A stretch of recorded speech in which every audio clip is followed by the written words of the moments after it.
Fala pessoal, hoje eu gostaria de falar um pouco sobre o argumento da lei moral. Um argumento criado por diversos filósofos e teólogos ao longo dos séculos que prova a existência de Deus de uma maneira racional.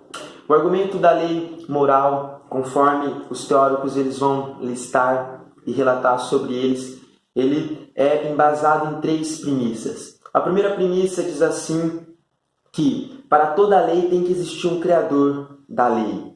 Dessa lei, ou seja, para toda lei tem que existir um legislador, aquele que criou essa lei. E a segunda premissa do argumento da lei moral diz assim que existe uma lei moral, um padrão moral estabelecido na vida de todo ser humano. Todo ser humano ele tem consciência do que é certo e do que é errado. E isso não é uma preferência de um para o outro, ou um mero gosto de um para o outro, não. Isso é algo que todo ser humano ele tem, que não é gosto nem preferência.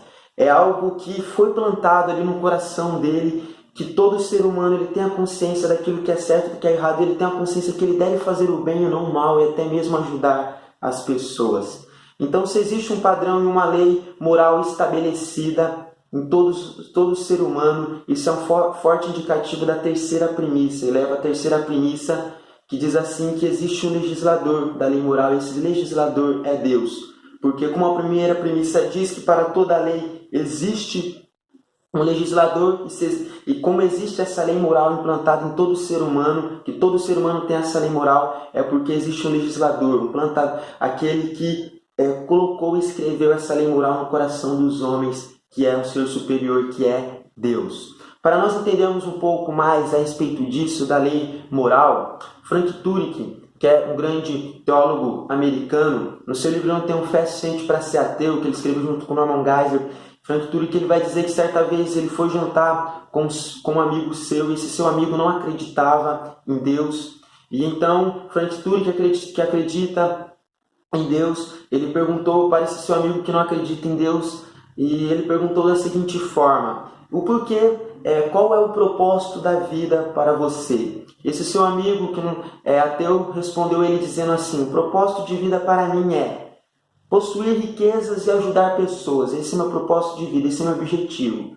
Possuir riqueza e ajudar pessoas. Então, Frank Turek, de acordo com essa resposta do seu amigo ateu, ele o questionou perguntando assim: mas de onde você tirou essa ideia que você deve ajudar as pessoas? De onde você tirou essa ideia que você deve fazer o bem aos outros? E da mesma forma, no seu livro, Frank Turek, ele vai aplicar para todos nós, dizendo dessa forma: da onde que nós tiramos essa ideia que nós devemos fazer o bem, que nós devemos fazer coisas boas, que nós devemos ajudar as pessoas, e que determinada coisa é errada e outra coisa é certa? De onde nós tiramos isso? E o interessante é que todo ser humano ele tem isso.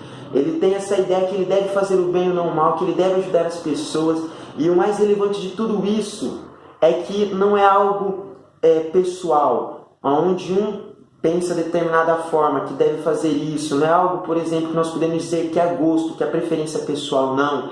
É algo que é estabelecido em todo ser humano. Ele já nasce com essa consciência que ele deve fazer o certo e não o errado. Todo ser humano, até mesmo aqueles, por exemplo, que cometem um assassinato, aquele homem que ele matou diversas pessoas em massa, no fundo, ele sabe que aquilo que ele fez é errado, não é certo. Mas de onde ele tirou que aquilo que ele fez é errado e não é certo? De onde nós tiramos essa noção que determinadas coisas nós sabemos diferenciar o que é certo e o que é errado? E aí que implica que existe uma lei moral que foi plantada no nosso coração, que nós sabemos o que é certo e o que é errado, que nós devemos fazer o bem e ajudar as pessoas. E isso nós podemos ver tanto de uma forma racional explicar, e também podemos explicar de uma forma bíblica.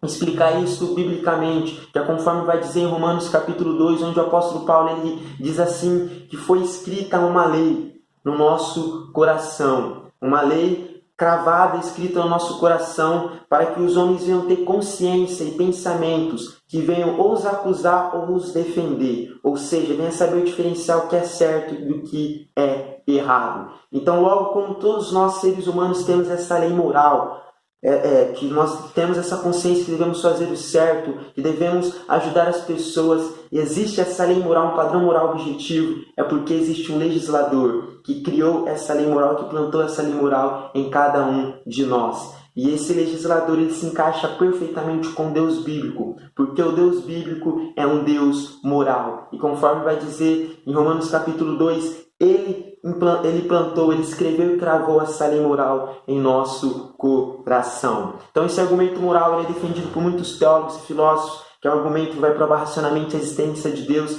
Tanto é que C.S. Lewis, que foi um grande ateu do século XX, que depois se tornou cristão, ele escreveu um livro muito conhecido chamado Cristianismo Puro e Simples, que ele vai defender o argumento da lei moral. E também Francis Collins, que era um cientista ateu que hoje é cristão, cientista muito renomado, americano, ele vai falar no livro O Teste da Fé, os cientistas também creem, que o argumento moral da lei moral para ele é uma das maiores provas da existência de Deus. Isso foi mais um vídeo do canal. Até o próximo vídeo. Deus te abençoe.